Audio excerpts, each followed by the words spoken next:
Alright, I'm just gonna walk through and vlog the area that I'm camping in. The area that is. Got a pretty spring is. The town uses that as a soccer field way out in the middle of nowhere. And there's the tracks down that way is where I'm camping. But this is a pretty cool area. This is like what I like about the area that I've come here. This is why I come here. The Elbow Room. It has something to do with mining. I don't know what kind of mining it was. But that little body of water back there was some kind of a pond where mining debris gets, I don't know, sifted or something like that. And they got them all over here. The water is actually pretty clear. I think there's fish in it because they don't use it anymore. There's probably some kind of poisonous debris. They still use this area for like storage and things like that. I think there could be a construction company that owns a garage up here. I don't know what it is though, if it's county or the town, but they use it for something. But I mean, they barely use it. The original mining outfit that was here years ago is just gone, which is that's Pennsylvania, the story of Pennsylvania. I don't know if they're going to be changing it, because I see a caterpillar up there, so they might be doing something to screw everything up instead of leaving it alone the way I like it. I'm not sure what kind of mining it was here. I don't know, it looks to me like it's some kind of coal. I don't know if it's iron ore or if it's coal, I can't quite tell. It's been just abandoned for a long time. Yeah, that's anthracite, I think.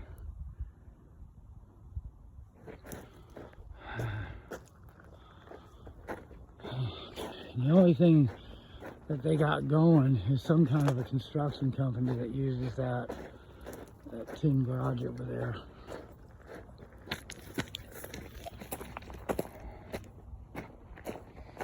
And there is actually an outlet there I can charge my phone on. Whoever knows it all. Anyway, see that place over there? Come on, focus. Anyways, that little garage thingamajiggy, they don't use it for anything anymore. They used to store, I don't know, like salt or something under there, but now they don't. I could go in there if, you know, I ever got into a jam and lost my stuff, you know. This is a perfect place for a post-apocalypse short film. It really would be. And so many places in the area where I'm at here in PA would do good for those kind of movies. Now right here is an old mine shaft.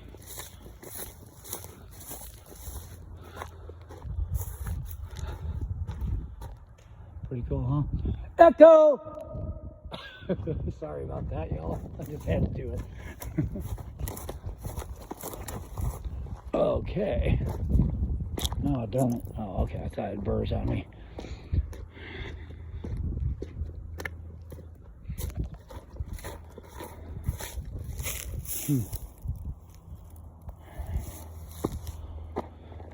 Okay. Now imagine, go on my playlist and check out those, I mean, if you're interested, of course, you know, if you dig my channel or whatever.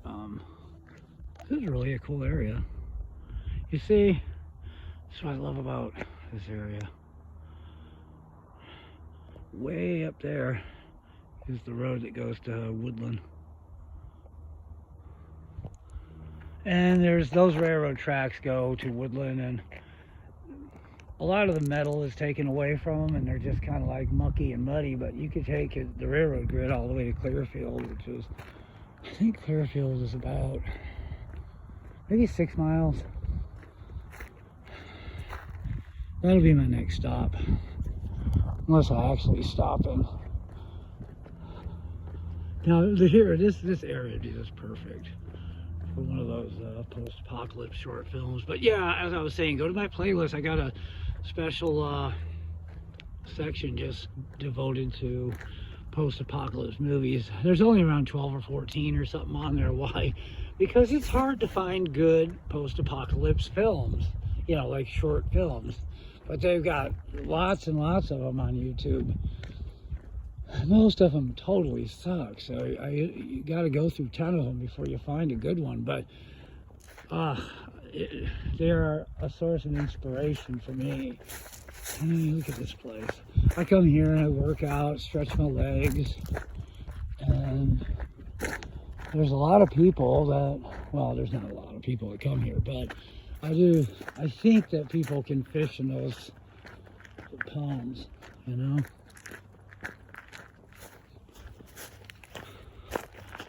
Yeah, it's gonna be hot before we know it, I'll tell you. And then over here, I go through the woods, and then I come up on some other railroad tracks. And at that point, I'm on Highway 322. That's a main drag. And if I go 2 miles this way, I'm at Gio's Barbecue. And if I go less than 1 mile this way, I am at the dollar store and what they call a Nittany gas station. And they actually make fresh food there. And then you can get apples and oranges there anyway. Or fresh food if you want. But it's not really great food. But they got some pretty good protein powder in the fridge. See that? That's a main road over there. It's called 322.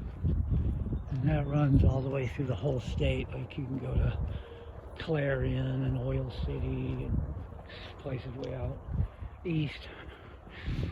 And it runs perpendicular to Interstate 80, which is about 4 miles or so, I think, to the north. I think 4 miles. Yeah. In the distance, I can see the traffic on 322. I gotta watch my time. I don't want to bore the heck out of you all, but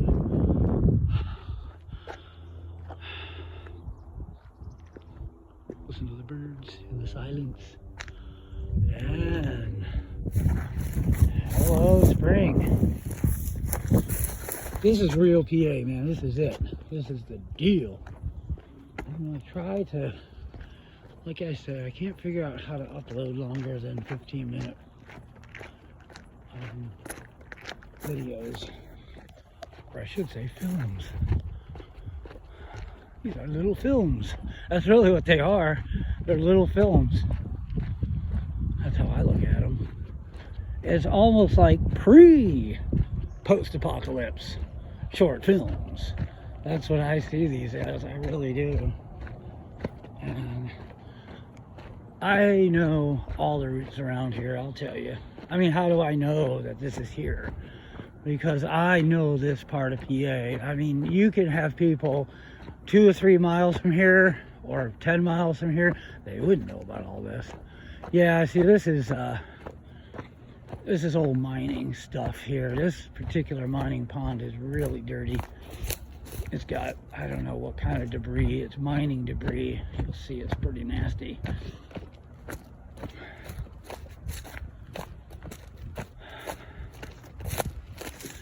Along those railroad tracks back there, by the way, man, you'll have the best blackberries you ever eat.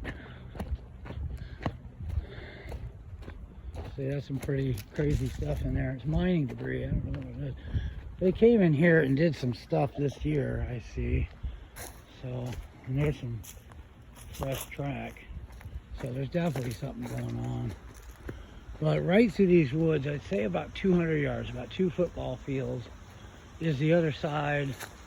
And there's a set of railroad tracks. And on the other side of the railroad tracks was a tiny set of woods where I used to camp in. And I had the best time. The only reason I'm not there now is because there's no leaves in the trees, and it's not a big piece of forest. It's not big, so people would see me. But anyways, this is the area. Not all of these ponds are colored like that. Some of them are clear, some of them are colored. But it's mining debris, and I'm not sure what exactly it is. But this is the area where I'm camping in. I plan to stay here for... And here's a road, you know, you could take that old road there, and that'll take you to the other part of where all this started, and I can pop up on the railroad tracks on the other side and avoid people. There's somebody up here, you know. I'm feeling pretty good after that hike. I'm surprised. I need 3 days of rest, but I'm recovering fast.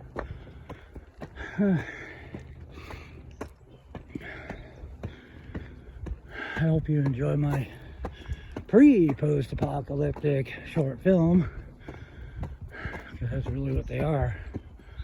You know, to me, as long as I didn't get hurt or sick, if all went well, and I could at least eat enough, the post-apocalypse world would be easy. It would be paradise for me. It's getting to the post-apocalypse, getting to and through the apocalypse is the problem. Post-apocalypse world would be paradise for me. I'd love it. Feel to just walk in any house.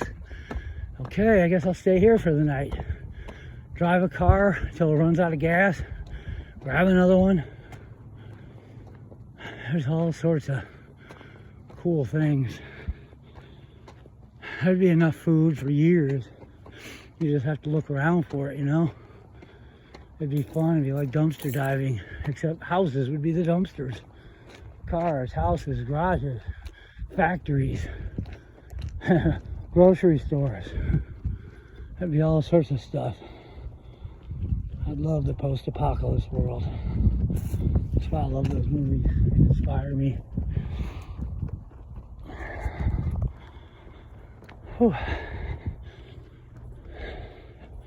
My fear would be, the fears and anxieties would be very, very few. I mean, unless there was marauders of survivors that ate people or something, you know, that would be scary. Or else if I got hurt, that would be scary. You know, if I was in a post-apocalypse world. But if everything went smooth, and I really was the only one around, I'd be, you know, I wouldn't be all crying and hanging my head. I wouldn't care. I'd be happy. This is how I live all the time anyways. Look at this. This whole world is like mine. The only difference is that I don't pay for it. One of these days I might play around with reinforcing society. But I'll never be a mundane reality reinforcer. Never. There's definitely something deeper. I'll always see it that way. Well, here is the end of my pre-post-apocalyptic short film. And I wanted to upload this to YouTube so people can kind of see, you know, what I see, you know, a small, a snapshot of the area of Pennsylvania that I so very much love.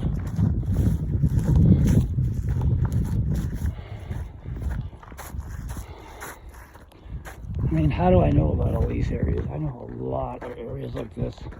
About a 60-mile area. It's like there isn't really much that I haven't checked out on foot.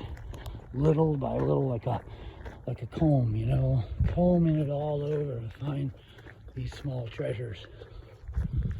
All right, until next time, until my next pre-post-apocalypse short film, Noah Road, over and out.